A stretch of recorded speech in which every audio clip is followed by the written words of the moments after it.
So is traditional karate really traditional? Well, this is something I complain about all the time because the vast majority of karate clubs out there teach modern Japanese karate based on the 3K system of Kihon, Kata, and Kumite, which is a relatively modern evolution in the morphology of karate.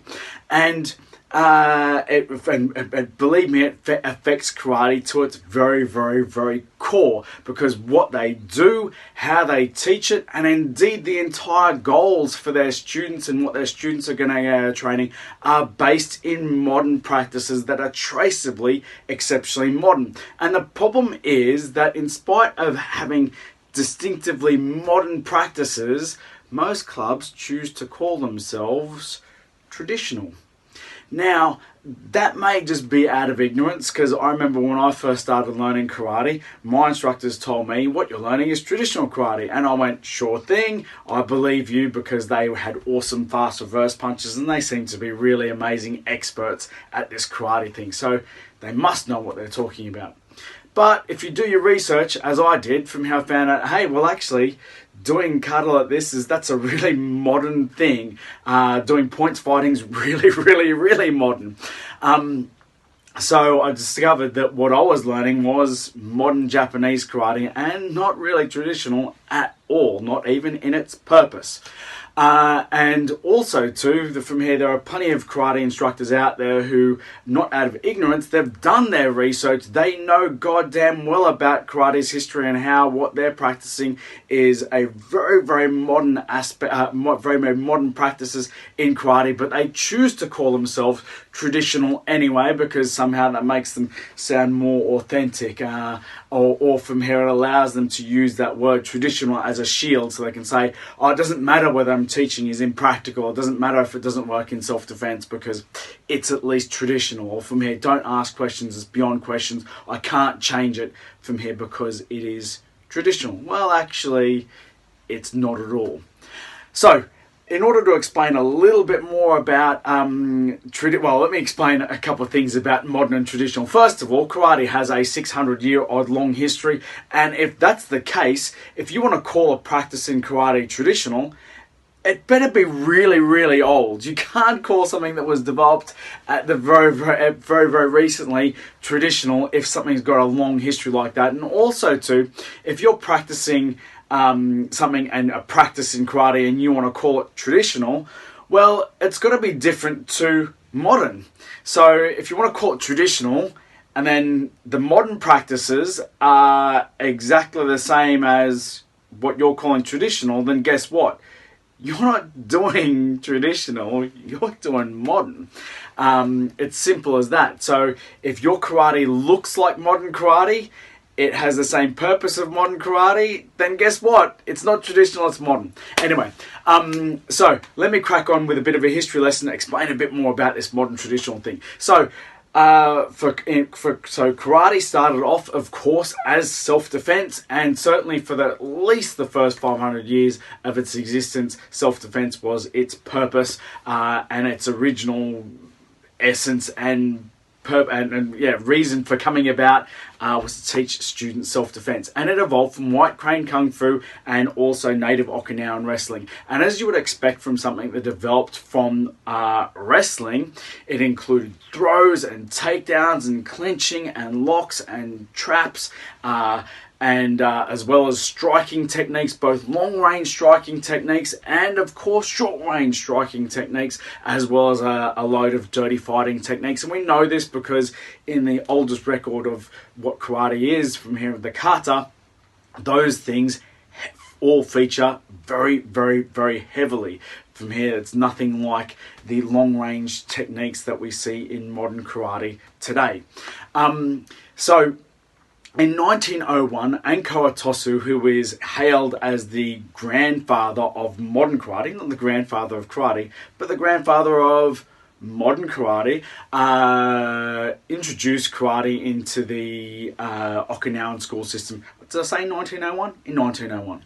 So, At that point in time, he started making some sweeping changes. He invented the system of basics, which made it simpler for school children to learn. He also significantly dumbed down the katas from here in an attempt to hide all the super effective and violent and dangerous self-defense techniques that the katas were actually originally designed to teach. So he stylized them all into what it looks like just a series of blocks and punches and stances, when in reality from here there were throws and arm breaks and neck cranks and a whole bunch of other really holistic and effective self-defense techniques. And also too, at the same time, he promoted karate as a way of keeping fit from here, because obviously when he was petitioning school principals, he didn't want to say, yeah, I want to learn self-defense and learn all these violent, dangerous techniques. He wanted to say to the school principals, this is going to be really, really great for the kids. It's going to keep them fit. It's going to develop coordination and balance and discipline and concentration, all of those things, which is of course all true.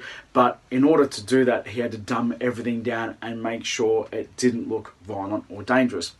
Then later in the 1920s and 30s, Gichin Funakoshi, one of Itosu's students from here, and Gichin Funakoshi is of course hailed as the father of modern karate. Yes, modern karate.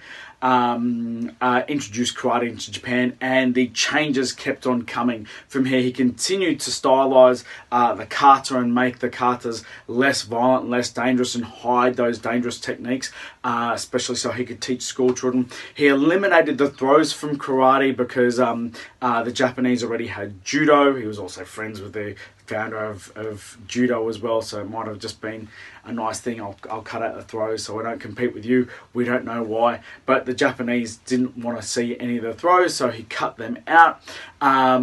Also too, there was loads of small changes like the karate uniform. At the same time, they changed the name of karate as well to from China hand to empty hand. Not that that's particularly relevant.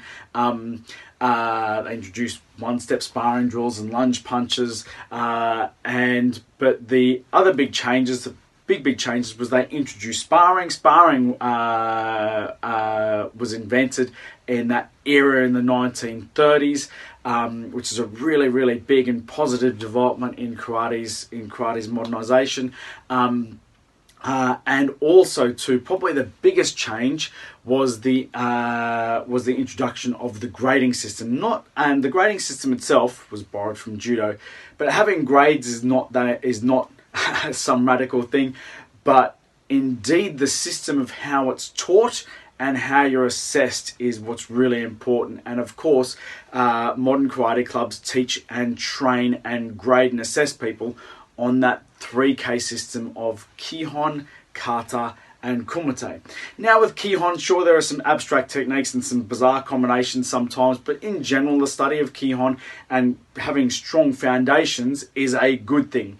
However, you've got to remember when we move on to Kata, that at this point in time, for like 30 or even 40 years, Kata was taught as a aesthetic form. The self-defense that it was that the katas originally meant to teach was hidden from here. So not only were the techniques different and modified so you couldn't work out what they originally meant to teach, they just didn't teach the self-defense in them at all, or hardly at all. Certainly in Shotokan karate and those styles that went to Japan. So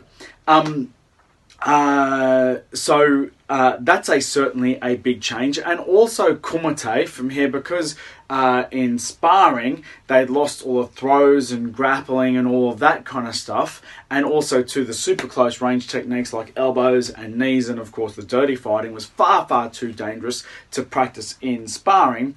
Sparring started to evolve into this long range hyper stylized fighting art. And Gigo Funakoshi, Funakoshi's son from here, accelerated that change along. From here he developed long stances because he was of small frame, and he really championed the use of hip work and shifting body weight, and developing really elongated fast techniques. He also introduced round kicks and hook kicks, which didn't previously exist in karate, and this is like in the 1930s, which is why you'll never see a round kick in a traditional kata. Also to introduce first kata, make it easy to teach a Heian series of katas, which were already a derivative of longer katas. That's about it really. First kata, yeah, that's pretty much sums up what Gigo did from karate, if I want to keep things brief. And of course, later in the 1950s, karate tournaments started to pop up, and that again further stylized karate, because in karate tournaments, in points fighting, it's hard to judge short range techniques. You want to see a full range of motion to make it easy for judges to see, and again that hyper stylized karate to be this long range art. And of course, as you know, you can't score short punches in karate tournaments. Well, as you may know, you can't score short punches in karate tournament, nor can you grapple beyond a couple of WKF approved sweeps and throws. Also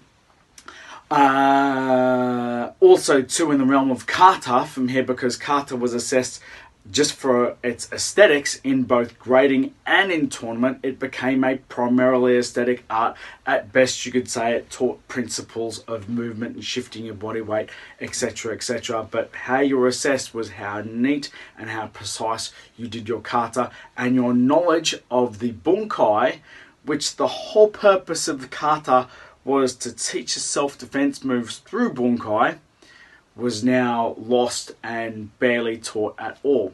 So while grading and tournaments are based on arbitrary judging standards in modern karate, traditional karate was based on the completely unarbitrary or non-arbitrary, whatever the best word is for that, standard of, can you defend yourself against real life, real world assailants, or as they would say back in the traditional days, ruffians from here, and can you actually protect yourself? So if you're studying karate, and if your style is based and your gradings are based on kata, kihon, kata and kumite, I've got news for you. What you're doing is modern. And if you're studying primarily for the purpose of self-defense from here, then the style of karate you're learning is not necessarily traditional, but it's in line with the values and the original goal of traditional karate, to defend yourself. Now, traditional karate is not perfect. There have been many great additions to traditional karate that have come from modern karate, like using your hips. There are great benefits of keeping your opponents at a distance. Sure, it's not the only skill you should learn, but there are great benefits of long-range fighting at times, but you've got to learn short range and grappling and all of those other things too, if you want to be holistic and realistic and also effective.